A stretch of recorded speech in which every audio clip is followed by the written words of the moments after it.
Hi guys, so it's October, so what I've decided to do throughout the month of October is just watch random horror movies, maybe some that I've seen, some that I'm revisiting, and some that I'm getting blind. And the first one that I watched this month, and it is worth talking about, is a movie called He's Out There from 2018, and it stars Yvonne Strahovski. Now this one's a very simple plot. I went into this movie not knowing anything about it, I didn't read the plot, and I also didn't watch the trailer for this movie. I went into it completely blind.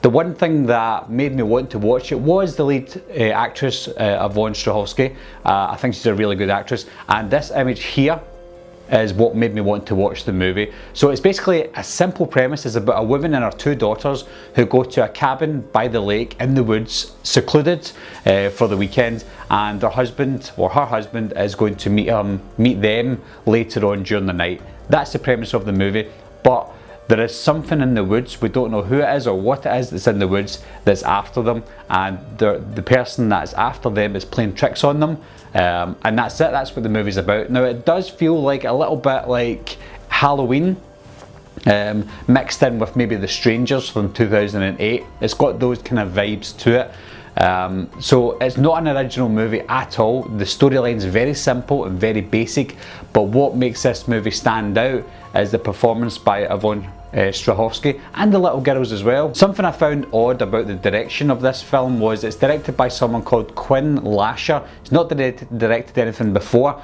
Now before his name was credited to be the director was supposed to be Dennis Leandis. You'll know him from being the director of The Last House on the Left remake from 2009.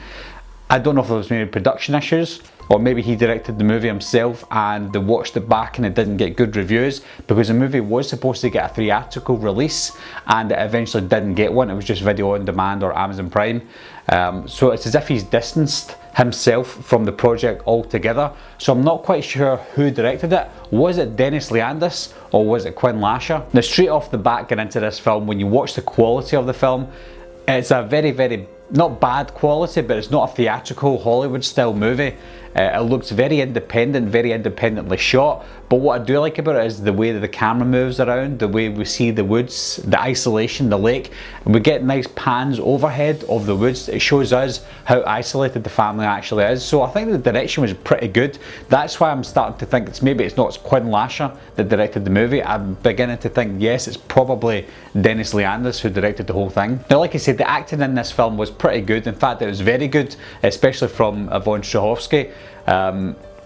I'm a parent myself. I'm not a mother, but I'm a father, and obviously my wife is a mother. So if you are a parent watching this film, you might have stronger feelings towards the lead character than maybe the general audience that maybe doesn't have kids. But if you get into this movie as a parent, there's so many things that can go wrong and does go wrong in this film, and trying to juggle yourself as a parent in the real world is hard enough.